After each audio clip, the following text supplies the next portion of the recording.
This channel does not promote any violence, harmful, or illegal activities. All content provided by this channel is meant for an educational and information purpose only.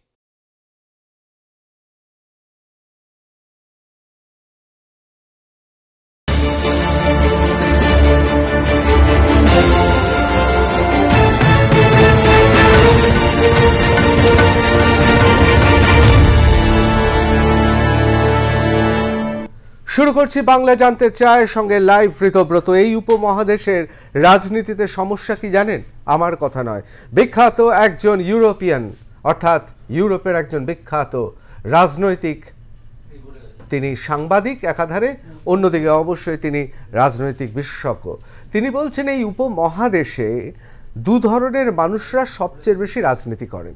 এক, যারা বিদেশে শিক্ষিত অর্থাৎ Oxford, Cambridge, Sorbonne, Gutenberg বা মার্কিন যুক্তরাষ্ট্রের বিখ্যাত বিশ্ববিদ্যালয় থেকে পাশ করে আসেন, অসাধারণ চোস্ত ইংরেজি বলেন, তারা যারা স্বভাবগতভাবে যারা সবসময় উন্নাসিক তারা, এবং অন্যদিকে যাদের পড়াশোনা খুব কম বা পড়াশোনার প্রতি যাদের কোনো রকম আশা ভরসা নেই, অপরাধে সিদ্ধহস্ত এবং যারা বিভিন্নভাবে মানুষকে বোকা বানাতে পারেন। গোটা উপমহাদেশেই এই প্রবণতা আছে। পশ্চিম বাংলার রাজনীতি একটু অন্যরকম ছিল, তার কারণ সেখানে স্বাধীনতার পর থেকে একের পর এক এমন সব ঘটনা ঘটেছে যেখানে আমরা দেখেছি যে দীর্ঘদিন ধরে সেখানে মেধা সমস্ত রাজনৈতিক দল, সেটা পুরনো কংগ্রেস হতে পারে, সেটা কমিউনিস্টরা হতে পারে, সেটা জনসংঘ বা আজকে যারা ভারতীয় জনতা পার্টি করছেন তাদের পূর্বসূরীরা হতে পারে, সেখানে পড়াশোনা, বিদ্যা, বুদ্ধি, শিষ্টাচারের একটা জায়গা ছিল। এরপর কি হলো? ক্রমশ আমরা এমন দিকে এগোতে থাকলাম যে মস্তান থেকে শুরু করে চলচ্চিত্রের তারকা, যেহেতু গণতন্ত্র সবাই দাঁড়াতে পারে নির্বাচনে, তারাও দাঁড়িয়ে পড়ছেন। আবার নতুন প্রবণতা শুরু হয়েছে, অনেকে বলছেন একটা নতুন মাইলস্টোন। সেই মাইলস্টোনটা হচ্ছে ধর্মের নামে রাজনীতি, অর্থাৎ কে মন্দির করবেন, কে মসজিদ করবেন, এ নামে রাজনীতি চলছে। বেশ কিছু বছর ধরে তোষণ তো ছিলই। একদিকে যেমন এই রাজনীতিতে, পশ্চিমবাংলার রাজনীতিতে আমাদের সাম্প্রদায়িকতাও ছিল, আবার তোষণও ছিল, কিন্তু সব কিছুর মধ্যে একটা ঢেকে দেওয়ার ব্যাপার ছিল। এবার সব খুল্লাম খুল্লা হচ্ছে। সত্যি কি তাই? আজকে এই নিয়ে আলোচনা করব। এই আলোচনাতে বাংলা জানতে চাইতে আমরা কি কি বিষয় নিয়ে আলোচনা করব এক নজরে দেখে নেব। আমরা প্রথমেই জানতে চাই, বাংলার রাজনীতিতে নতুন প্রবণতা শুরু হলো, অর্থাৎ মন্দির মসজিদে কার হবে লাভ? শাসক। এবং তৃতীয় গুরুত্বপূর্ণ প্রশ্ন যে শাসক প্রধান বিরোধী দল ছাড়া আর সবাই খেলার বাইরে, অর্থাৎ শুধুমাত্র শাসক আর প্রধান বিরোধী দল খেলবে। মেরুকরণের রাজনীতিতে নতুন সেটিং হচ্ছে, অর্থাৎ যে দুটি দল রয়েছে সেই দুটি দল, বিধানসভায় যে দুটি দল রয়েছে তারা দুজনই খালি খেলবে। একবার প্রথমেই আমরা দেখে নেব এই রাজ্যের মাননীয় মুখ্যমন্ত্রী মমতা বন্দ্যোপাধ্যায় তিনি কি বলছেন, এবং তারপর দেখে নেব বিরোধী দলনেতা শুভেন্দু অধিকারী কি বলছেন। এক নজরে দেখে নেব। এইটা আমরা বছর কয়েক আগেই সিদ্ধান্ত নিই, দীঘায় ঘুরতে ঘুরতে, যে আমরা সমুদ্র সৈকত সরণিতে একটা জগন্নাথ মন্দির করব। তখন আমরা পুরীর জগন্নাথ মন্দিরের যে হাইট, সেই হাইট অনুযায়ী আমরা এটা করব বলে ঠিক করি। আমি নিজে জায়গাগুলো ভিজিট করি, আমার সাথে গভর্নমেন্টের সব অফিসাররাও ছিল। সেদিনের চিন্তাভাবনার জোরে আজকে 3-4 বছর টাইম লেগেছে এই এত সুন্দর একটা জগন্নাথ মন্দির, জগন্নাথ ধাম তৈরি করতে। এবং পুরীর সাথে নিশ্চয়ই আমরা তুলনা করব না, কারণ ওদেরটা ওদের মতো, আমাদেরটা আমাদের মতো। ওদেরটা রাজারা করেছেন দীর্ঘদিন আগে, আমাদেরটা আমরা সরকারের পক্ষ থেকে করছি, টোটাল টাকাটাই সরকারের। জায়গাটা অনেক বেশি আছে, এখানে প্রায় 20 একর জমি আছে, ভোগঘর আলাদা আছে, স্টোর রুম আলাদা আছে, গেস্ট রুম আলাদা আছে, বিশ্রাম নেবার জায়গা আলাদা আছে, পুজো দেবার জন্য পুজোর ডালাঘর তৈরি হবে, এবং সেলফ হেল্প গ্রুপের কিছু মেয়েকে লোকাল জিনিস বিক্রি করে দেওয়ার ব্যবস্থাও হবে, পাশে হবে, সেটা তৈরি হবে আস্তে আস্তে। আমরা এখনও পর্যন্ত প্রায় 250 কোটি টাকা খরচা করেছি, আরও হয়তো কিছু খরচা করতে হবে, কারণ মাসির বাড়ির ওদিকটাও আমাদের আরেকটু ডেভেলপ করতে হবে, ঘাটটাও ডেভেলপ করতে হবে। রথযাত্রা এবার থেকে শুরু হবে এখানে, এবং আমরা একটা ট্রাস্টি তৈরি করেছি চিফ সেক্রেটারির নেতৃত্বে। তাতে জেলা শাসক, এসপি, সনাতন ধর্মের যে সভাধিপতি, ইসকনের যে পশ্চিমবাংলার চার্জে রাধারমণ বাবু আছেন, তাছাড়াও পুরীর দৈত্য, হ্যাঁ, তারপরে মাসির দেব মন্দিরে যে পুজো করতেন জগন্নাথ দেবের এখানকার লোকাল, ওনাকেও রাখা হয়েছে।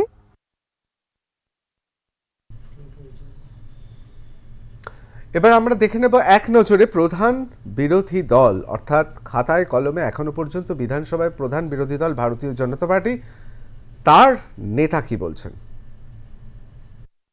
মমতা ব্যানার্জি আজকেও দাঁড়িয়ে যা যা বলেছেন ভণ্ডামি, মিথ্যাচার। আমি একজন জগন্নাথ দেবের ভক্ত হিসেবে, আমি বা আমার দুই সাথী, আমরা পরিষ্কার ভাবে বলতে চাই, 4 ধামের এক ধাম পুরী ধাম। পুরী ধামকে নকল করবেন না, এ অধিকার কোনো হিন্দু আপনাকে দেয়নি। আপনার সাহস হয় কোথা থেকে? ধ্বজ তুলব, ভোগশালা তৈরি করব, কোত্থেকে সাহস হয় আমি জানতে চাই। আমার লজ্জা লেগেছে মাননীয় রাধারমণ দাসজিকে দেখে। শ্রীলা প্রভুপাদ ইসকন তৈরি করেছেন শ্রী চৈতন্য দেবের ভাবধারায়।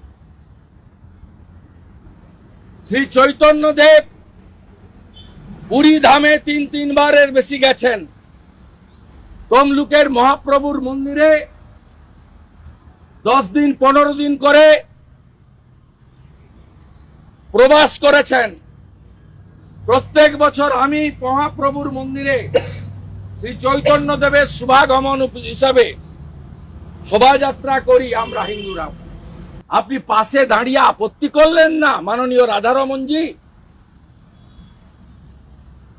আপনার আপত্তি করা উচিত, কারণ আপনি ইসকন কলকাতার একজন কার্যকর্তা। বাংলাদেশ নিয়ে ডেলি টিভিতে আপনার বচন শোনা যায়। আপনি আজকে মমতা ব্যানার্জির পাশে দাঁড়িয়ে আপত্তি না করে শ্রীলা প্রভুপাদ, প্রভু শ্রী চৈতন্য দেব, শ্রী পুরী ধাম, তাকে অপমান করলেন মমতা ব্যানার্জি। 26 সালে হিন্দু ভোট আপনি পাবেন না। আপনি একটা ভেজাল হিন্দু, আপনি হিন্দু বিরোধী। হিন্দুরা ইউনাইটেড হচ্ছে এই আতঙ্কে এইসব করে বেড়াচ্ছেন। আর আপনার ভণ্ডামির মুখোশ আমরা শুধু ভাষণে নয়, একেবারে ডকুমেন্ট দিয়ে বলছি, আপনার হিতকো। অনেকে বলেছেন খেলা জমে উঠেছে, তার কারণ ধর্ম খুব গুরুত্বপূর্ণ হয়ে উঠলে অনেক প্রশ্ন, অর্থাৎ শিক্ষা, স্বাস্থ্য, পানীয়, এসবকে খেলার মাঠের বাইরে নিয়ে যাওয়া যাবে। অনেকে বলছেন এই খেলা দারুণ জমে উঠবে, তার কারণ যদি ভারতীয় জনতা পার্টি আর তৃণমূল খেলাতে নেমে পড়ে, অন্তত মন্দির মসজিদের কারখানা তৈরি করে, তাহলে বামেরা কোথায় যাবে? কোথায় যাবে আইএসএফ? কোথায় যাবে সিপিআইএমএল? কংগ্রেসই বা কী করবে? তারা শুধুই কি তাহলে দর্শক বা চিয়ার লিডার্স হয়ে মাঠে থাকবে? এসব নিয়েই আজকে আমাদের অনুষ্ঠানে রয়েছেন আইএসএফ এর বিধায়ক নওশাদ সিদ্দিকী। আমি কথা দিয়েছি খুব তাড়াতাড়ি ছেড়ে দেবো, অনেক দূরে যাবে। আমাদের সঙ্গে রয়েছেন শর্বরী মুখোপাধ্যায়, আমার অত্যন্ত প্রিয় ছোট পর্দা বড় পর্দার অভিনেত্রী এবং ভারতীয় জনতা পার্টির মুখপাত্র। আমাদের সঙ্গে রয়েছেন অম্বিকানন্দ মহারাজ, নামেই যথেষ্ট, সবাই চেনেন। এবং আমাদের সঙ্গে রয়েছেন সম্রাট চক্রবর্তী, তৃণমূল কংগ্রেসের মুখপাত্র। আমি প্রথমেই একবার নওশাদের কাছে চলে যাব। যেভাবে মন্দির আর মসজিদ হবে, আমি কিছুক্ষণের বাদেই দেখাবো যে হুমায়ুন কবির, তৃণমূল কংগ্রেসের মুর্শিদাবাদের দাবাং নেতা, তিনি সেখানে বাবরি মসজিদ করে দেবেন। আর রাম মন্দির যিনি করবেন তিনি আমাদের স্টুডিওতেই আছেন। এত মন্দির মসজিদ হলে কোথাও মনে হচ্ছে না যে আইএসএফ কোনো মতে তাও একটা পেয়েছে? আমি জানি আপনি খুব আশান্বিত যে শওকত মোল্লা এবং আরাবুল ইসলাম মারপিট করছেন, সেই সুযোগে আপনি নেপোয় মারে দইয়ের মতো ভাঙরটা আবার নিয়ে নেবেন, কিন্তু এইভাবে মন্দির মসজিদ হলে আমার তো আইএসএফ বাম আর কংগ্রেসের জন্য ভয় হচ্ছে। আমি প্রথম বলি, শওকত মোল্লা সাহেব আরাবুল সাহেবের যে লড়াই আদর্শের লড়াই নয়, এই লড়াই বরঞ্চ আমরা ক্ষতিগ্রস্ত হচ্ছি, ভাঙর মানুষই ক্ষতিগ্রস্ত হচ্ছে। আমাদের এখানে কোনো মানে তাদের লড়াই আমরা লাভবান হব, ওই লাভটাও আমরা যদি 1%ও হয় সেটা আমরা নিতে চাইছি না। কারণ ওরা লড়াইটা করছে সিন্ডিকেটকে কন্ট্রোল করবে। এবার প্রসঙ্গে আসা যাক, যে আপনি যেটা বলছেন এই মন্দির মসজিদের ব্যাপারটা হচ্ছে, দেখুন এটা আজকে হুমায়ুন কবির সাহেব বললেন মসজিদ হবে বেলডাঙ্গাতে, বাবরি মসজিদ হবে। অম্বিকানন্দ মহারাজজি বললেন আপনার মন্দির করবেন, রাম মন্দির বিভিন্ন জায়গায়, মুর্শিদাবাদের 22টা এতে। তো ব্যাপারটা হচ্ছে রাম মন্দির আপনি নিউ টাউনে যাবেন কিন্তু রাম মন্দির অলরেডি আছে, এরকম আছে, বা মসজিদও বিভিন্ন জায়গা আছে। নামটা নিয়ে এখন হচ্ছে চর্চা হচ্ছে, কারণ এখন রাম মন্দির আর বাবরি মসজিদ নিয়ে এখন 6 ডিসেম্বর গিয়েছে, সবার টাটকা মনে আছে, দিন যত চলে যায় মানুষ ভুলে যায়। তো এটা নিয়ে চর্চা হচ্ছে, এটাকে কাজে লাগাতে হবে।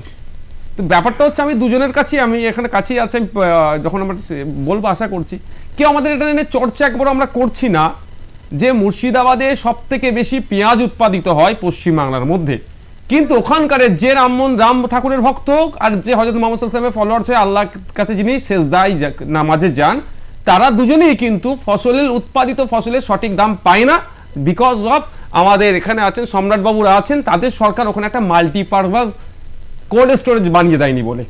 ফলে কি হয়, যে রাম মন্দির রাম ঠাকুরের ভক্ত বা যে আল্লাহকে বিশ্বাসী, তারা দুজনেই কিন্তু দিনের শেষে তাদের উৎপাদিত ফসলের সঠিক দাম পাচ্ছে না।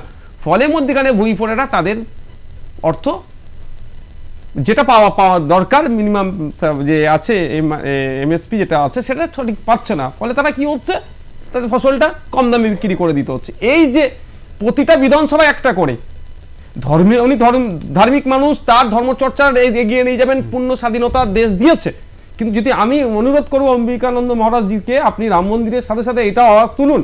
আর হুমায়ুন কবির সাহেবকেও আমি কালকে যদি বিধানসভা যাবো দেখা হয়, যদি আমি এটা বলবো যে আপনি বাবরি মসজিদের সাথে এটা আওয়াজ তুলুন, প্রতিটা বিধানসভায় অন্তত একটা করে কোল্ড স্টোর তৈরি হোক মুর্শিদাবাদের চাষিভুষি মানুষের জন্য।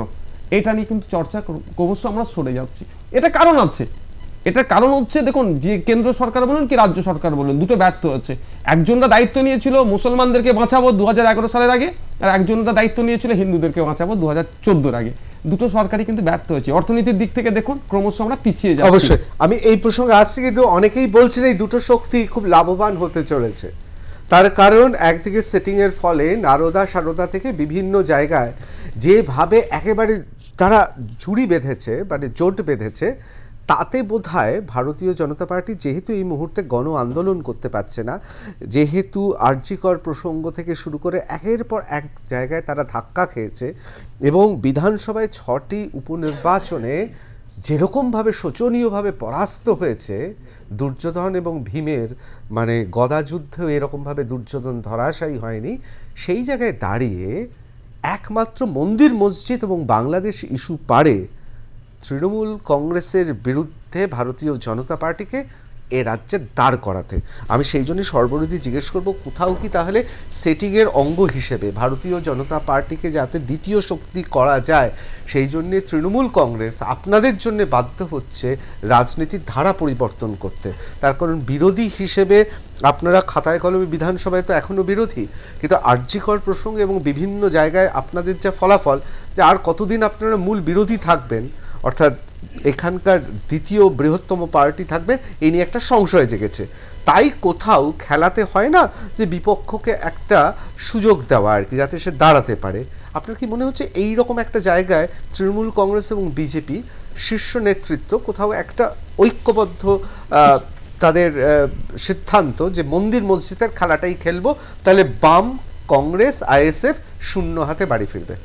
না, আমি যেটা বলি, যেটা আপনি শুরু করলেন যেটা বলে, আপনি মহাভারতের কথা বললেন, তো এখন বিষয় হচ্ছে যে দেখুন, মহাভারতে কৌরবদের গান্ধার, আজ আফগানিস্তান পাকিস্তান ব্রহ্মদেশ, আমরা দেখেছি মরুতীর্থ হিংলাজ আমরা আজ যেতে পারি না চাইলেই, ঢাকেশ্বরী মন্দিরে আমরা চাইলেই পুজো দিতে পারি না।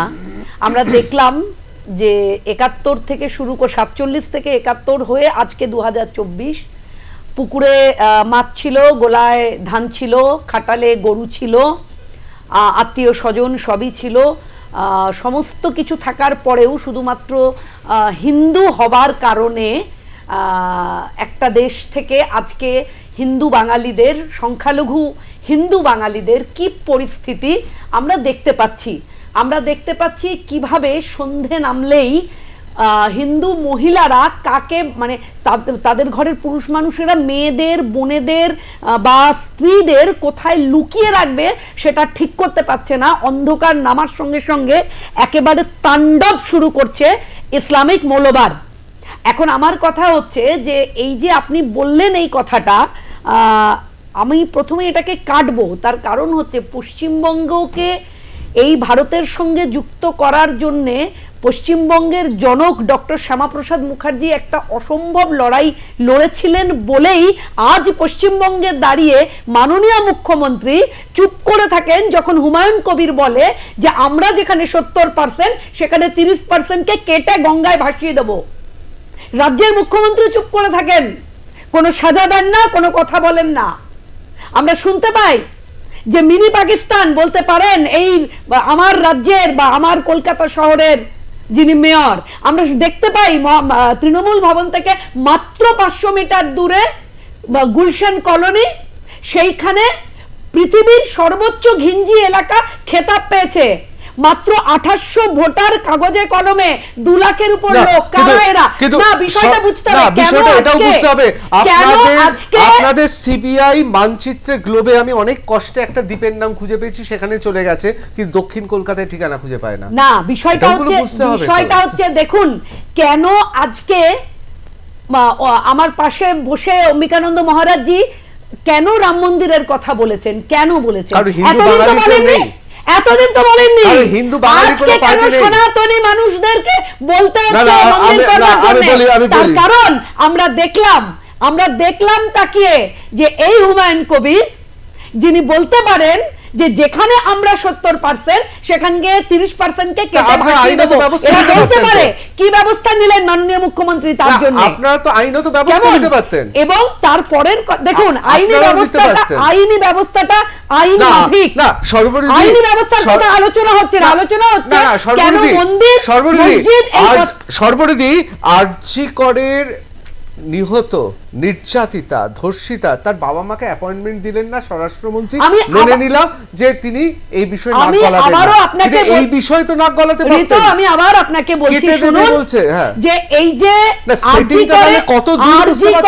এই যে ডাক্তার কন্যাটির উপর যে বর্বরচিত আক্রমণ, এটা একটা একদম সুন্দর করে ষড়যন্ত্র রাষ্ট্রের শাসক শক্তি, মানে এই যে পুলিশ এই রাজ্যের রাষ্ট্রশক্তির বিরুদ্ধে লড়াই চলছে। রাষ্ট্রশক্তি প্রশাসনকে একেবারে সঙ্গে নিয়ে কেন শুধু খুন, কেন শুধু ধর্ষণ নিয়ে কথা হচ্ছে, কেন খুন হলো, মোটিভ কি, সেইটা নিয়ে যেই আপনি আলোচনায় আসবেন আপনাকে বলতে হবে তখন বিনীত গোয়েলের কথা, অভিষেক গুপ্তর কথা, ইন্দ্রাণী মুখার্জির কথা আপনাকে বলতে হবে। আমাদের জিজ্ঞাস্য যে এই যে মানুষগুলো যারা একদম তারপর যদি দিল্লিতে বৈঠক হয়ে যায়, তারপর তো মনে আছে পার্ক স্ট্রিটের ঘটনা, চ্যাংদোলা করে নিয়ে গেল সিবিআই। আমার বক্তব্য হচ্ছে সর্বরিদি কোথাও কি ভারতীয় জনতা পার্টিকে একটা কি কোথাও ওয়াইল্ড কার্ড এন্ট্রি দিল তৃণমূল কংগ্রেস শাসক হিসেবে, এসো আমরা মন্দির মসজিদ করি, তাহলে অন্তত বাম আইএসএফ এরা উঠতে পারবে না? না দেখুন, বামেদের কথা উঠছে কেন, বামেরা কোথায়? বিষয় হচ্ছে আমি জন্ম থেকে কোনোদিন, যেহেতু আমি তো 70-এর দশকে জন্ম আমার, আমি তো কোনোদিনও শুনিনি এই যে বলতো বারবার প্যালেস্টাইনে বোম মারলো কেন, বোম পড়লো কেন, আমেরিকা সাম্রাজ্যবাদ জবাব দাও। এই এত বড়টি হলাম কোনোদিনও বলতে শুনিনি যে পার্শ্ববর্তী দেশ বাংলাদেশে হিন্দু নিধন হচ্ছে কেন, ইসলামিক মৌলবাদ জবাব দাও, কোনোদিনও শুনিনি। যারা কোনোদিন দেশের পতাকাটাই তুলতে পারেননি, যেদিন তুললেন সেদিনও উল্টো তুলেছিলেন। এই সেদিন অবাক হয়ে গেছি যে বাংলাদেশের হিন্দুদের উপর নিপীড়ন, তবু হিন্দু বাঙালি বলতে পারছেন বা হিন্দুও বলতে পারছেন না, শুধু সংখ্যালঘু বলছেন বলে লালেদের দেখলাম একটা মিছিল দেখলাম, আমরা হতবাক। তবু তারা কিন্তু তৃণমূলের একটা মিছিল দেখেছেন। এই বিচারিতাগুলোর কোনো মানে আছে? উনি এখানে বসে দাঁড়িয়ে কথা বলছেন, ললিত চশমার কথা বলছেন, আর বিচারিতা করছেন উনি। উনি একবারও হুমায়ুন কবিরকে বারণ করতে পারেননি। উনি একবারের জন্য মিনি পাকিস্তান বলার পরেও ববি হাকিমকে কোনো কথা বলতে পারেননি। হ্যাঁ, উনি এখানে আমরা 9,04 একর সম্পত্তি ওয়াকফের, আর পাকিস্তানের আয়তন কত? 8.5 লক্ষ একর। তার মানে গোটা একটা পাকিস্তানকে ভারতবর্ষ যাদের জন্য তারা কি কথা বলবে? সর্বরিদি আমি আসছি, কিন্তু আপনার কোথাও মনে হয় মন্দির মসজিদে ফায়দা হলো ভারতীয় জনতা পার্টির? এখানে মমতা বন্দ্যোপাধ্যায় মন্দির মসজিদে যদি এগিয়ে যান, যদি হিন্দুত্বের প্রতিষ্ঠার জন্য মন্দির তৈরি হয়, মন্দির তৈরি হবে, কিন্তু এখানে দাঁড়িয়ে আমি ফায়দা কিসে কার ফায়দা হবে এই নিয়ে আলোচনা করব না, কারণ ফায়দার জন্য এই কথাটা বলা হয়নি। এই কথাটা অম্বিকা মহারাজ বলেছেন তখন যখন হুমায়ুন কবির বলেছেন যে আমি বাবরি মসজিদ বানাবো, এই কথাটা বলেছেন বলে এতদিন কিন্তু না অম্বিকা মহারাজকে কখনো বলতে হয়েছে ওনার বাড়িতে মন্দির রয়েছে, যারা যায়নি তারা দেখে আসবেন। হুগলিতে বলা করে ওনার বাড়িতে মায়ের অধিষ্ঠান, ওনাকে কখনো লোককে বলতে হয়নি যে আমাকে একটা মন্দির করতে হবে, মন্দির আছে ওনার বাড়িতে। অবশ্যই অবশ্যই আমি অবশ্যই অম্বিকানন্দ মহারাজের কাছে আসবো, কিন্তু তার আগে আমি একবার তৃণমূল কংগ্রেসের মুখপাত্র সম্রাট বাবুর কাছে যাব। সম্রাট চক্রবর্তী, সম্রাট বাবু, কোথাও মনে হচ্ছে না যে একের পর এক উন্নয়ন এবং উপনির্বাচনে এত দারুণ ফলাফল করার পর মন্দির মসজিদে কি দরকার ছিল শাসকের যাওয়া? এমনি তো ভোট পাচ্ছিলেন, এমনি তো এই মুহূর্তে মানে কে তৃণমূলের বি টিম হবে তাই নিয়ে বিরোধীদের মধ্যে লড়াই চলছে। কোনো রকম গণ আন্দোলন নেই, কোনো রকম আন্দোলন করতে পারছে না, কোনো আন্দোলনের চিহ্ন মাত্র নেই, একটা সেটিংয়ের মধ্যে দিয়ে সব কিছু চলছে। আপনাদের থেকে ভালো এই মুহূর্তে সাংবাদিক হিসেবে পৃথিবীতে কোনো শাসক আছেন বলে আমি জানি না। তার কারণ আপনাদের বিরোধী নেই, এই পশ্চিমবঙ্গে রাজ্যে কোনো বিরোধী নেই। যারা বামেরা আছেন কতিপয় নাগরিক সমাজের মধ্যে তারা রয়েছেন, আইএসএফ রয়েছেন কতিপয় মানুষের মধ্যে, এবং আর দুটি দল যারা আছেন তাদের এই মুহূর্তে কোনো বিরোধিতার জায়গাতেই নেই। মানে আমি ডোনাল্ড ট্রাম্প ছাড়া দ্বিতীয় কোনো মানুষকে জানি না, কোনো রাজনৈতিক দলকে জানি না আপনাদের মতো নিশ্চিন্তে এই মুহূর্তে পৃথিবীতে আছে। সেইখানে দাঁড়িয়ে তৃণমূলের এই মন্দির মসজিদটা নিয়ে আসা কি উচিত হলো? দেখুন ঋতব্রত, প্রথমে যে কথাটা বলি, যেখান থেকে শুরু হলো, মন্দির মসজিদ নিয়ে আসা নয়। আমরা মমতা বন্দ্যোপাধ্যায়ের দলের সৈনিক, তার ভাবধারাতে বিশ্বাস করি। প্রশ্ন হলো উন্নয়নের নিরিখে ভারতবর্ষে 1 নম্বর স্থানে বাংলা, এটা সংশয়াতীত। তেমনি সাম্প্রদায়িক সম্প্রীতিতে আমরা সর্বোচ্চ স্থানে অধিকার করছি, অধিষ্ঠিত আজকে। কারণ আমরা সেই মতাদর্শে বিশ্বাস করি যে মতাদর্শে দাঁড়িয়ে চণ্ডীদাস বলেছিলেন, শুনহ মানুষ ভাই, সবার ওপরে মানুষ সত্য, তাহার ওপরে নাই। অম্বিকানন্দজি মহারাজ রয়েছেন, আমি বলি আমরা সেই মতাদর্শে বিশ্বাস করি যেখানে রামকৃষ্ণদেব বলেছিলেন যত মত তত পথ। আমরা সেই মতাদর্শে বিশ্বাস করি যেখানে স্বামী বিবেকানন্দ বলেছিলেন জীবে প্রেম করে যেই জন সেই জন সেবিছে ঈশ্বর। আমরা সেই মতাদর্শে বিশ্বাস করি যেখানে গৌতম বুদ্ধ বলেছিলেন অহিংসা পরম ধর্ম। আমরা সেই মতাদর্শে বিশ্বাস করি। আমরা সেই মতাদর্শে বিশ্বাস করি মমতা বন্দ্যোপাধ্যায় সৈনিকেরা, যেখানে কন্যাকুমারিকা থেকে স্বামীজি যখন কাশ্মীরে পৌঁছেছিলেন, সেখানে কুমারী পুজো হয়েছিল বীর ভবানী মন্দিরে। সেখানে কুমারী পূজা যাকে করা হয়েছিল তিনি একজন মুসলমানের কন্যা ছিলেন। পূজার উপাচার যিনি জোগাড় করেছিলেন তিনি খ্রিস্টান ধর্মাবলম্বী ভগ্নী নিবেদিতা ছিলেন, আর পুজো যিনি করেছিলেন তার নাম স্বামী বিবেকানন্দ ছিলেন। আমি হিন্দুর সন্তান, আমি হয়তো সকালবেলা উঠে বলি অং জবা কুসুমসং কাশং কাশ্যপেয়ং মহাদ্ভুতিং ধন তারিং সর্ব পাপগ্ন প্রণতস্মি দিবাকরম। আমার দল, আমার নেত্রীকে হিন্দু ধর্ম যিনি শিখিয়েছেন তার নাম নরেন্দ্র মোদী নয়, তার নাম নরেন্দ্রনাথ দত্ত। আমরা সেই ধর্মে বিশ্বাস করি। আমরা এই পশ্চিমবঙ্গে দেখি যে রেড রোডে হাজার হাজার আমার সংখ্যালঘু ভাইরা নামাজ পড়ে, সেই রেড রোডেই মা দুর্গার কার্নিভাল হয়। সেই রেড রোডেই আমরা দেখি মুখ্যমন্ত্রী দাঁড়িয়ে থাকেন নামাজের, ঈদের নামাজের সময় আমরা দেখি মুখ্যমন্ত্রী দাঁড়িয়ে আছেন কার্নিভালের সময়।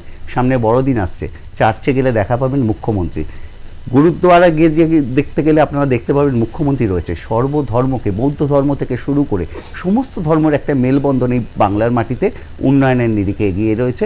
একটা জিনিস, হিংসার বাতাবরণ থাকলে, পরস্পর হানাহানি থাকলে, ভেদাভেদ থাকলে, বিভেদ থাকলে উন্নয়নকে দীর্ঘস্থায়ী চিরস্থায়ী এগিয়ে নিয়ে যাওয়া যায় না। বাংলা তাই সাম্প্রদায়িক সম্প্রীতির রাজ্য হিসেবে পরিণত যিনি করেছেন তিনি আর কেউ নন, বাংলার মুখ্যমন্ত্রী মমতা বন্দ্যোপাধ্যায়। আমাদের অবশ্যই খুব সুন্দরভাবে গুছিয়ে বললেন, কিন্তু আমার একটা প্রশ্ন, ধৃষ্টতা মার্জনা করবেন। আমি আমার জীবনের টেলিভিশন সাংবাদিক জীবনের প্রথমে আমি পুরীর রথযাত্রা কভার করতাম, প্রায় প্রতি বছরই যেতাম আর কি। আমার জগন্নাথ দেবের মন্দিরের সামনে আমার সবচেয়ে বেশি যেটা ভালো লাগতো, প্রচুর ষাঁড় সেখানে ঘুরে বেড়াতো। এখন বাংলার রাজনীতির পরিপ্রেক্ষিতে ধরুন যে গরু দুধ দেয় তার দু একটা লাথি খাওয়া যায়, কিন্তু ষাঁড়ের লাথি কি হতে পারে আমি জগন্নাথ দেবের মন্দিরের সামনে দেখেছি। এখন আমার প্রশ্নটা হচ্ছে, এই যে ধরুন জগন্নাথ দেবের মন্দির মানেই সেখানে কলা, সেখানে ষাঁড়, এগুলো থাকবেই আনুষঙ্গিক। আমি কোনো রকম কাউকে বিরোধিতাও করছি না, আমি ছবিটা তুলে ধরছি। তা আপনার মনে হচ্ছে গরু দুধ দেয় লাথি খাওয়া যায়, কিন্তু সংখ্যাগরিষ্ঠর জন্য এই ধরনের এই মুহূর্তে পদক্ষেপ নিয়ে রাজনৈতিকভাবে শাসকের অর্থাৎ তৃণমূল কংগ্রেসের কোনো লাভ হলো? দেখুন, আমি একটু আগে শুভেন্দু অধিকারী বিরোধী দলনেতার বক্তব্য শুনছিলাম এবং সোশ্যাল মিডিয়াতে তিনি লিখেছেন সনাতন ধর্মাবলম্বী তিনি। শুভেন্দু অধিকারী সনাতন ধর্মাবলম্বী কিভাবে কখন কিভাবে হলেন উনি এইটাই জানেন না। উনি যে বক্তব্য রেখেছেন তাতে বলেছেন জগন্নাথ দেবের অবমাননা। আচ্ছা, হিন্দু শাস্ত্রে তো এই কথাটা বলা আছে যে বিভিন্ন দেবদেবীর মন্দির বিভিন্ন স্থানে হতে পারে এবং তার উদাহরণ দেখা গেছে। দীঘাতে প্রথম জগন্নাথ, অনেক রাজা রানীরা এরকম মন্দির করেছেন। দীঘাতে প্রথম জগন্নাথ দেবের মন্দির হলো নাকি? খিদিরপুরে নেই, মাহেশে নেই। তাহলে শুভেন্দু অধিকারী, আমি ঋতব্রত এটা রাজনৈতিক শো, আমি খুব পরিষ্কারভাবে বলতে চাই, আমি টিয়া পাখি নিয়ে বসিনি, আমি হাত দেখতে পারি না, কিন্তু আমি বলতে পারি যে বিজেপি কতগুলো আসন পাবে আমি জানি না, তবে বিরোধী দলনেতা আগামী বিধানসভায় বিজেপি থাকবে না এবং শুভেন্দু অধিকারী বিধানসভায় এই আগামী 26-এর নির্বাচনের পরে প্রবেশ করবে না। হিন্দু তাস খেলে লাভ নেই, কারণ মমতা বন্দ্যোপাধ্যায়কে বাংলার মানুষ মনের ভেতরে আশ্রয় দিয়েছে। বাংলার মানুষের মন দখল করেছেন যিনি, তার নাম মমতা বন্দ্যোপাধ্যায়। আমি আপনার কাছে আসছি, আমি একবার শুধু অমিকানন্দ মহারাজের কাছে চলে যাব। অমিকানন্দ মহারাজ, আপনি একজন খুব তেজস্বী মানুষ, অনেক কাজকর্মের মধ্যে থাকেন। হুমায়ুন যদি বলতেন বাবরের নামে মসজিদ করবেন তাহলে মানতাম, কিন্তু স্বয়ং বাবর তার মেয়ের লেখাতে স্পষ্টভাবে পরিষ্কারভাবে উল্লেখ আছে যে তিনি মৃত দেহ অর্থাৎ তার যে শরীর তিনি কখনোই চাননি এখানে তার কবর দেওয়া হোক, তিনি চেয়েছিলেন ফারগানাতে অর্থাৎ আফগানিস্তানে তাকে নিয়ে যাওয়া হয়, কারণ এদেশ তার নয়। তাও বুঝতাম যদি হুমায়ুন বলতেন বাবরের নামে আমি একটি মসজিদ করতে চাই। আমাদের এ রাজ্যের বিধায়ক হুমায়ুন কবির বললেন, আর আপনি সঙ্গে সঙ্গে মুর্শিদাবাদের একটা রাম মন্দিরও করে ফেলার কথা ঘোষণা করলেন, মানে কেন? মানে আমি জিজ্ঞেস করছি কেন? প্রথম কথা আপনাকে বলি, আপনাদের একটা কাকতালীয় বলে বাংলাতে একটা শব্দ আছে। এই কাকতালীয় শব্দটা কিরকম না, ধরুন ঝড়ে বক মরল, ফকিরের কেরামতি বাড়ল, ইত্যাদি ইত্যাদি। এখন আপনি বাবরের পুত্র হুমায়ুনের কথা বলেছেন, বাবরের সমাধি এই দেশে নেই। আমি এখানে নওশাদ ভাই আছেন, নওশাদ ভাইয়ের প্রতি আমার যে ভারতবর্ষের বসবাসকারী সমস্ত সংখ্যালঘু সম্প্রদায়ের, আমি তাদের সংখ্যালঘু দেখি না, আমি মুসলিম হিসেবেই বলি, মুসলিম ভাই হিসেবেই বলি, সেই মুসলিম ভাইদের সঙ্গে বাবরের ঠিক কী কানেকশান? কোনো কানেকশান নেই। যদি বাবরের সাথে কানেকশান থাকতো তাহলে যে মুসলিম ভাইয়েরা 1946-47 সালে দেশভাগ হওয়ার পর যারা দ্বিজাতি তত্ত্বের কথাটাকে উড়িয়ে দিয়ে জিন্নাহ এবং সুরাবর্দির চক্রান্তটাকে নস্যাৎ করে দিয়ে যারা এপারের মাটিতে ছিলেন তারা রাষ্ট্রবাদী মুসলিম, এ নিয়ে কোনো সন্দেহ নেই। এই রাষ্ট্রবাদী মুসলিমদের মধ্যে নওশাদ ভাইয়েরা পড়েন, এ নিয়ে আমার কোনো বক্তব্য নেই। এখন কথা হচ্ছে রামকে নিয়ে তো সমস্যা থাকার কোনো ব্যাপার নেই। আর রাম মন্দিরের সঙ্গে হুমায়ুন কবিরকে আমি নেতা বলে মনেই করি না। আপনাকে আমি খুব দ্ব্যর্থহীন ভাষায় বলি, সাংবাদিকরা আপনারা যেটা করেছেন সেটা যাই হোক, যে কোনো কারণেই হোক, ব্যাপারটা একটা কাকতালীয়ই হয়েছে যে হুমায়ুন কবিরের মন্তব্যটার পরিপ্রেক্ষিতে আমার বক্তব্যটা যে কোনো কারণে আগে থেকেই ভেবে রেখেছিলেন। আমি বহুদিন ধরে ভেবেছিলাম যে মুর্শিদাবাদে রাম মন্দির করবো। কেন করবো সেটাও বলে দিই। ঋতুদা, আপনি ইতিহাসের ছাত্র এবং ইতিহাস সম্বন্ধে আপনার গবেষণা নিয়ে আমি জানি ব্যক্তিগতভাবে। মুর্শিদাবাদ জেলাটা এমন একটা জেলা যেটা উত্তরবঙ্গ এবং দক্ষিণবঙ্গের ঠিক মধ্যবর্তী স্থানে অবস্থান করে।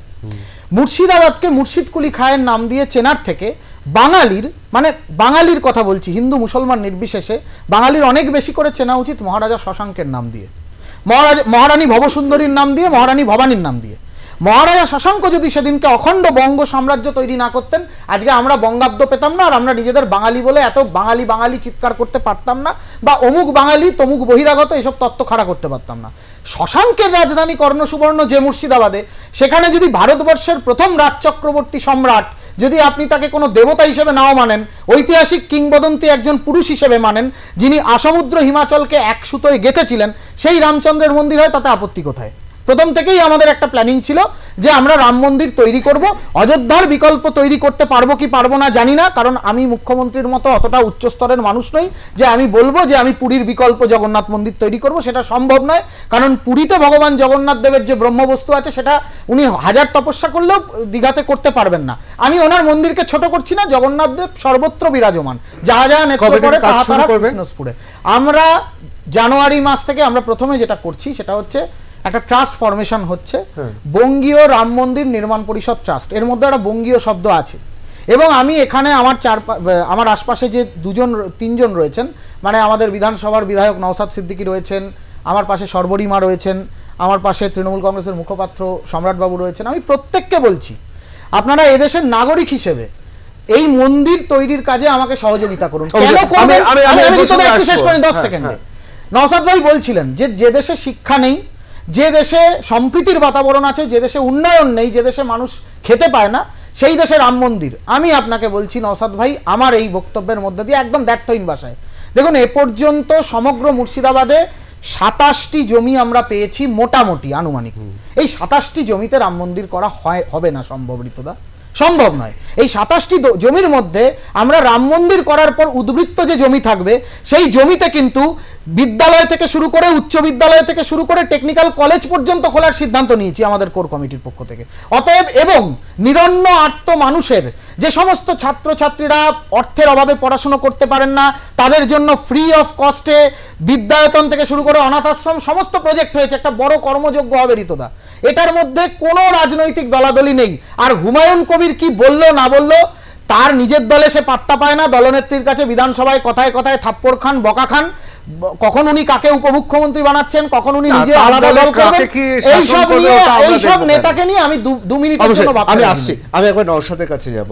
নওশাদ, রাম মন্দির তো মোটামুটি শোনাই গেল, আমি এরপর আরো প্রশ্ন আছে আমার রাম মন্দির নিয়ে, কিন্তু কোথাও কি মনে হচ্ছে যদি মুর্শিদাবাদে রাম মন্দির তৈরি করা হয়, সেইখানে যে সম্প্রীতির বাতাবরণ এখনও আছে? কারণ আমি ব্যক্তিগতভাবে মনে করি মুর্শিদাবাদের মানুষ অত্যন্ত সহনশীল, এবং মুর্শিদাবাদের মানুষ এত কিছুর পরেও আমি বলবো, আমি যেহেতু রিপোর্টার হিসেবে মুর্শিদাবাদে বারবার গিয়েছি, মুর্শিদাবাদের মানুষ কিন্তু ধর্মকে এবং রাজনীতিকে পৃথক করতে জানে। সেটা বারবার আমি অনেক উদাহরণ দিতে পারি, সেটা বাম নেতা থেকে শুরু করে অধীর চৌধুরী, এবং মুর্শিদাবাদের যে ইতিহাস দেশ ভাগ হওয়ার পরেও যে ভাই মুর্শিদাবাদ ফিরে এসেছে, আমাদের অবশ্যই অনেক ইতিহাস আছে ওখানে।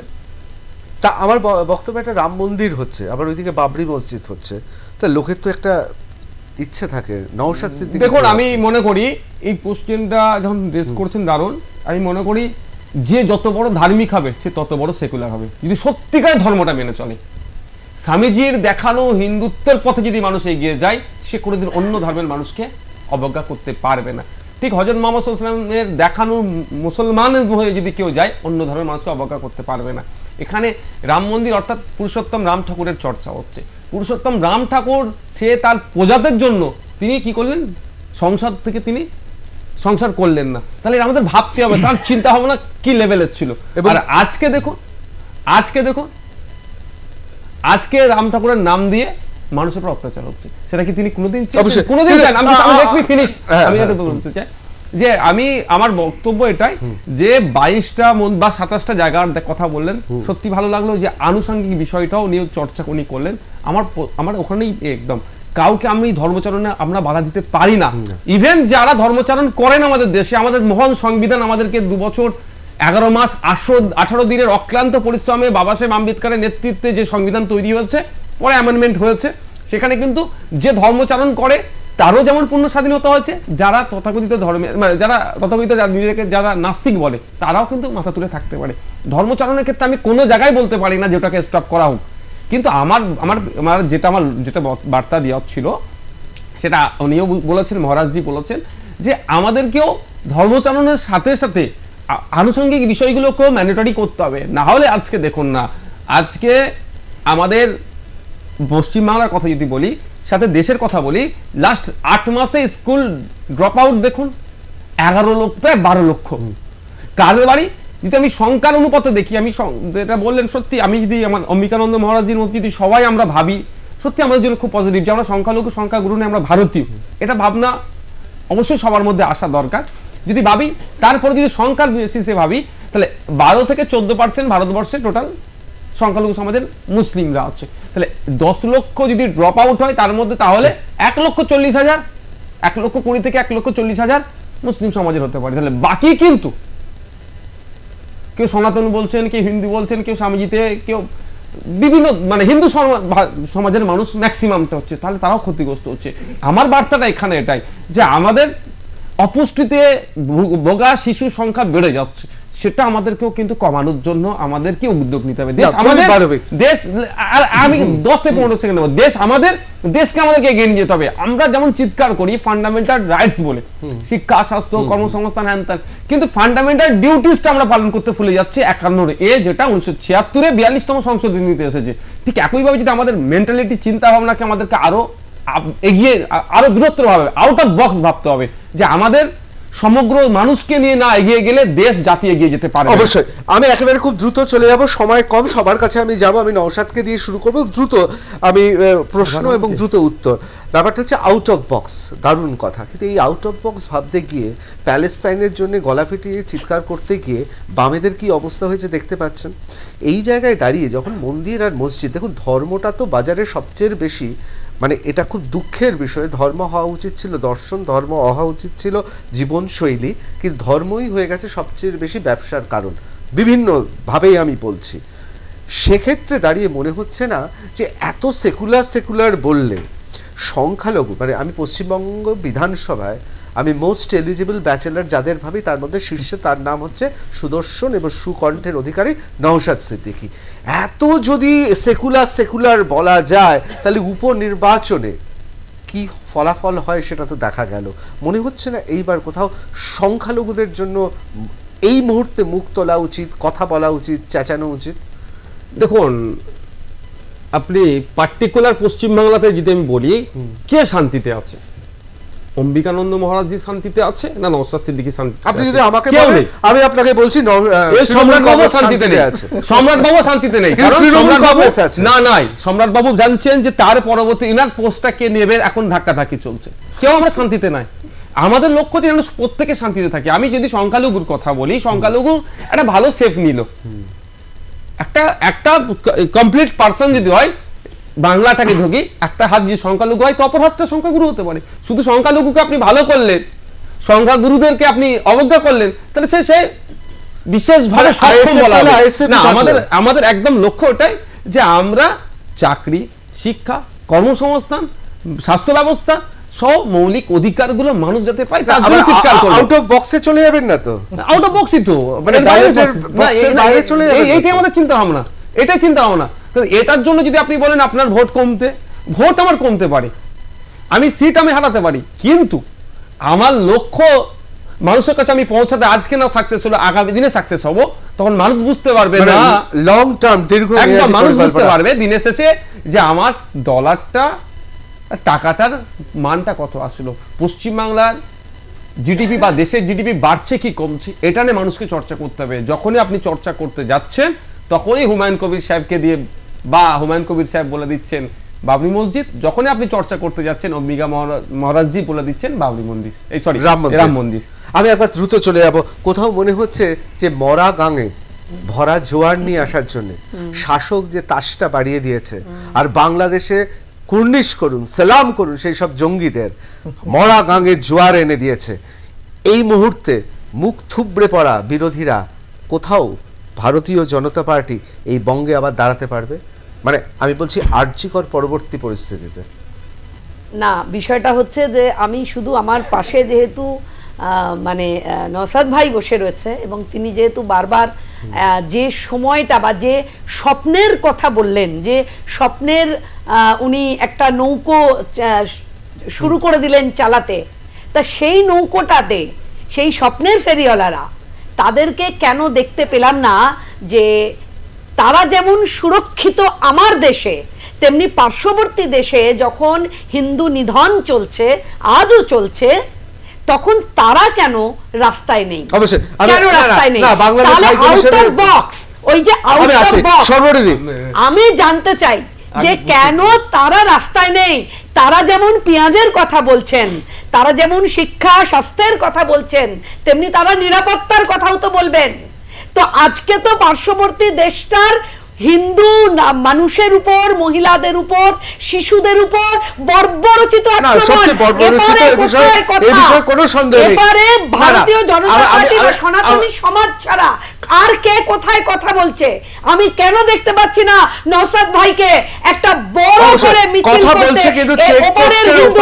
হিন্দু বাঙালিরা কাঁদছে, তাদের কেন ঢুকিয়ে নেওয়া হচ্ছে না? আমি একটা কথা বলবো, কেন পাকিস্তান থেকে যে হিন্দুরা এসেছিল তাদের ফিরে যেতে হয়েছিল? 324 জন উত্তর দিতে হবে। আমি ওই প্রশ্নের উত্তর দেবেন আমাদের সরবরিদি যারা আছেন। আমি শুধু একটু বলবো, হয়তো দিদি ব্যস্ততার জন্য জানতে পারেননি, ডে 1 থেকে আজকের দিনেও দাঁড়িয়ে বলছি, বাংলাদেশের সংখ্যালঘু হিন্দুদের উপর যে অত্যাচার হচ্ছে, পশ্চিম বাংলার আইনসভার একজন আমি সর্বকনিষ্ঠ না হলেও এখন হয়তো হিসাবে আমি একজন সদস্য হিসাবে কোনোদিন মেনে নিতে পারি না। তীব্র নিন্দা ধিক্কার জানাচ্ছি। সর্বপ্রথম আমরা গিয়ে বাংলাদেশ ডেপুটি হাই কমিশনের ভবনে যেনারা দায়িত্বশীলেরা আছেন তাদেরকে ডেপুটেশন নিতে আমরা বাধ্য করেছি। এবার শুধু ওইটা নয়, সাথে সাথে রীতিমতো যখন যে প্রশ্ন মিডিয়ার সম্মুখীন হতে হচ্ছে, বাংলাদেশের অত্যাচার বন্ধ করতে হবে এটা বলে এসেছি। ইভেন বাংলাদেশে আমাদের জাতীয় পতাকাকে অপমান করা হচ্ছে কেন সেটাও বলে এসেছি। এবং আমাদের বলার প্রভাবটা কতটা হয়েছে, গত পরশুদিনকে বাংলাদেশের ইন্টেরিয়াম গভর্নমেন্টের প্রেস সচিব যে প্রেস স্টেটমেন্ট দিয়েছে সেখানে সরাসরি উল্লেখ করেছে 66টা মামলা দায়ের হয়েছে। আমরা বলেছিলাম যে মামলা দায়ের করতে হবে, তাদেরকে গ্রেফতার করতে হবে। আমার শেষ করতে দিন একটু। 66টা মামলা দায়ের হয়েছে, 70-এর অধিক মানুষকে গ্রেফতার করেছে যারা বাংলাদেশের সংখ্যালঘুদের উপর অত্যাচার করছে। কিন্তু দিদি আমি আপনার কাছ থেকে আশা করব, সাম্বাল থেকে শুরু করে উত্তরাখণ্ড থেকে শুরু করে এবং ইভেন আপনার মণিপুরেও যেগুলো হচ্ছে সেগুলো নিয়ে আমাদের চর্চা করতে হবে। আমরা অবশ্যই যে ওখানে হিন্দু ধর্মের মানুষ বলে চুপ করে থাকাটা, এটা যেমন ধর্মের বাধা দেয় না, মানে প্রতিবাদ করতে বারণ করে না, ঠিক একইভাবে আমাদের মানবিকতাতেও কেউ কোনোদিন চুপ করে বসে থাকতে পারে না, অবশ্যই প্রতিবাদ করবে। অবশ্যই। আমি খুব দ্রুত চলে যাচ্ছি, সময় কম। রাম মন্দিরের সাধারণত একটা ধারা তৈরি হয়ে গেছে, সাধারণত পূর্বে যা হয় সেটা তো ধারা হয়, প্রচলিত হয়, নির্বাচন এলে 7 তাড়াতাড়ি উদ্বোধন হয়। মুর্শিদাবাদের রাম মন্দির হলেও 2026 আগে তাড়াতাড়ি অর্ধ সমাপ্ত রাম মন্দির উদ্বোধন করার সাহস কি আপনি দেখাবেন? কারণ আপনি তো ধার্মিক মানুষ। না না, রাজনীতির সঙ্গে নির্বাচনের সঙ্গে রাম মন্দিরের কিছু নেই। আমি আবারও বলছি, সর্বস্তরের সমস্ত রাজনৈতিক দলের দলমত নির্বিশেষে সবার কাছে আমি প্রার্থনা করেছি। এর আগেও আপনার আমাকে যখন বলতে দিয়েছেন তখনও বলেছি, নওশাদ ভাইকেও আহ্বান করেছি, সবাইকেই আহ্বান করেছি যে এটার সঙ্গে রাজনীতির কোনো সম্পর্ক নেই। তবে আমরা খুব চেষ্টা করছি, এটা আপনার চ্যানেলেই প্রথম ব্রেক করছি, আমরা চেষ্টা করছি জানুয়ারি মাস শেষ হওয়ার আগেই প্রথম শিলান্যাস আমি মুর্শিদাবাদে করব। এটা অন ক্যামেরা বলে দিলাম। ধন্যবাদ। আপনি আপনার উদ্যোগ নিয়ে এগিয়ে চলুন। তাহলে আপনি ওই দুঃসাহসটা দেখাবেন না যে অর্ধ সমাপ্ত মন্দির উদ্বোধন করে। না না না না না, আমাদের পূর্ণ সমাপ্ত মন্দিরই উদ্বোধন হবে, কারণ আপনি ধার্মিক মানুষ তো। না না, আমি পূর্ণ সমাপ্ত মন্দিরই উদ্বোধন হবে। এবং আমাদের রাম মন্দির যখন উদ্বোধন হবে, আমি with due respect to all, আমি 4 মঠের 4 শঙ্করাচার্যকেও জানাবো এবং রামচন্দ্রের রাম মন্দির বিষয়ে সবচেয়ে বেশি পাণ্ডিত্য এবং সবচেয়ে বেশি প্রগাঢ় জ্ঞান যার, আমাদের সকলের পরম পূজ্য আচার্য রামভদ্রাচার্যজি, তাকেও আমি জানাবো। অবশ্যই। আমি একবার চাই, বাংলা একটা কথা আছে, সুখে থাকতে ভূতে কেলয়। তৃণমূল কংগ্রেস এখন যে অবস্থায় আছে পশ্চিম বাংলায়, দূর দূরান্তে কোনো বিরোধী নেই। আপনারা শুধু মাঝে মাঝে গুটি কয়েক আমাদের মতো অর্বাচীন সাংবাদিক ছাড়া বিরোধী তো খুঁজেই পাচ্ছেন না ময়দানে। সেই জায়গায় সুখে থাকতে ভূতে কেলয়, দরকার ছিল মন্দির মসজিদ।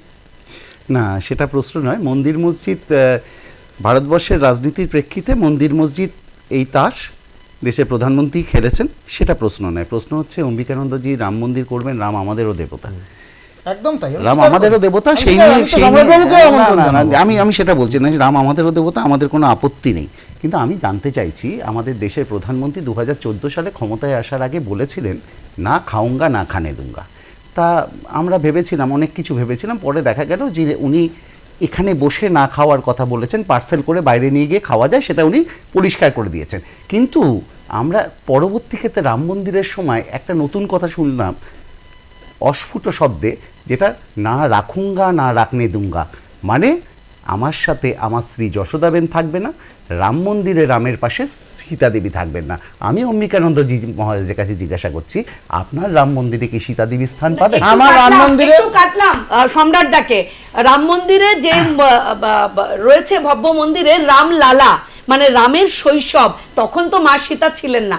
এক, দুই হচ্ছেন আমাদের রাম, রাম আমাদেরও দেবতা, সম্রাট বাবু বললেন, কিন্তু আমরা গোটা পশ্চিমবঙ্গ দেখেছে জয় শ্রীরাম বললে মাননীয় মুখ্যমন্ত্রী তারা করছেন। জয় শ্রীরাম যদি সন্ত্রাসের মন্ত্র হয়, জয় শ্রীরাম যদি সন্ত্রাসের মন্ত্র হয়, সর্বক্ষণে প্রতিবাদ করেছে।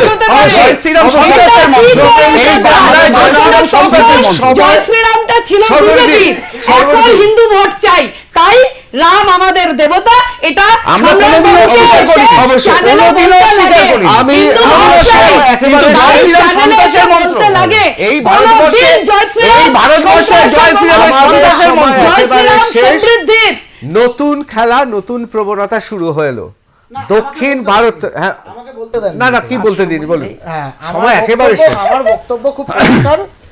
আমি সম্রাটবাবুকেও আশ্বস্ত করছি, সর্বরিমাকেও আশ্বস্ত করছি, সবাইকে আশ্বস্ত করছি, বাংলার রাম, বাঙালির রাম, যে রামকে আমরা অযোধ্যা রামের রামরাজাতলায় পূজা করেছি, যে রাম ভগবান শ্রীরামকৃষ্ণের আরাধ্য দেবতা রঘুবীরকে আমরা দেখেছি, যে রাম বাংলার যুগ যুগে রামায়ণী গানের মধ্যে ছিল, সেই নবদুর্বাদল রামকেই আমরা পূজা করব এবং সেই রামকেই আমরা প্রতিষ্ঠা করব সপরিবার, উইথ বজরংবলী, হনুমান, সীতামাতা, ভরত, শত্রুঘ্ন সবাই। এবং আগের অযোধ্যার রাম মন্দিরের যে ত্রুটিগুলো আছে সেগুলো সংশোধন না, এই বিষয়ে আমি এটাই অনেকে চাইছেন, রাম মন্দির হোক, বাবরি মসজিদ হোক। বাবর কি চেয়েছিলেন? ইতিহাস চুলোয় যাক, রাম মন্দিরে কি কি উপাচার থাকবে তাই নিয়ে আমরা ব্যস্ত হয়ে উঠি। কোথায় মুর্শিদাবাদে রাম মন্দির হবে, কোথায় বাবরি মসজিদ হবে, তাই নিয়ে জলঘোলা হোক। কিন্তু শিশুরা খেতে পাবে নাকি? কতগুলো সরকারি স্কুল বন্ধ হয়ে যাবে, কতগুলো সরকারি স্কুল প্রমোটিং হবে, কেন্দ্র রাজ্য সম্পর্কে কান্নাকাটি এবং তারপর রাতের অন্ধকারে আবার টাকা চলে আসা, তার খবর না দেওয়া, এই সমস্ত চলবে। আসলে বাংলায় বিরোধী বলে এই মুহূর্তে কেউ নেই। ডোনাল্ড ট্রাম্প ছাড়া, এই মুহূর্তে তৃণমূল কংগ্রেস ছাড়া এত সুবিধাজনক অবস্থায় সারা পৃথিবীর কোনো রাজনৈতিক দল নেই। তার কারণ বিরোধীরা অশ্বডিম্ব প্রসব করছেন প্রতিদিন। দু একজন অর্বাচীন সাংবাদিক এবং ইউটিউবার ছাড়া এই মুহূর্তে কেউ নেই। আর সেই জন্যই অনেকে বলছেন বন্ধুকে বাঁচানোর জন্য নতুন তাস। বন্ধু কি নিতে পারবে সেই তাস? বন্ধু কি স্কোর করতে পারবে? অন্তত সম্মানজনক পাস মার্কস পেতে পারবে? 2026-এ এমন অবস্থা বিরোধীদের যে শেষ পর্যন্ত ভাবতে হচ্ছে যাদের ভাবার কথা নয় তাদেরও। এসব প্রশ্নের উত্তর দেবে ভবিষ্যৎ। অসংখ্য ধন্যবাদ আপনাদের। আপনাদের কথা বলা, মতামত এবং আপনাদের বিশ্লেষণ আমাদের ঋদ্ধ করেছে। বাংলা জানতে চায়ের সঙ্গে লাইভ ঋতব্রত এখানেই শেষ করছি। অন্যান্য খবরের জন্য চোখ থাকুক আর প্লাস নিউজে, সবার আগে সবার পাশে।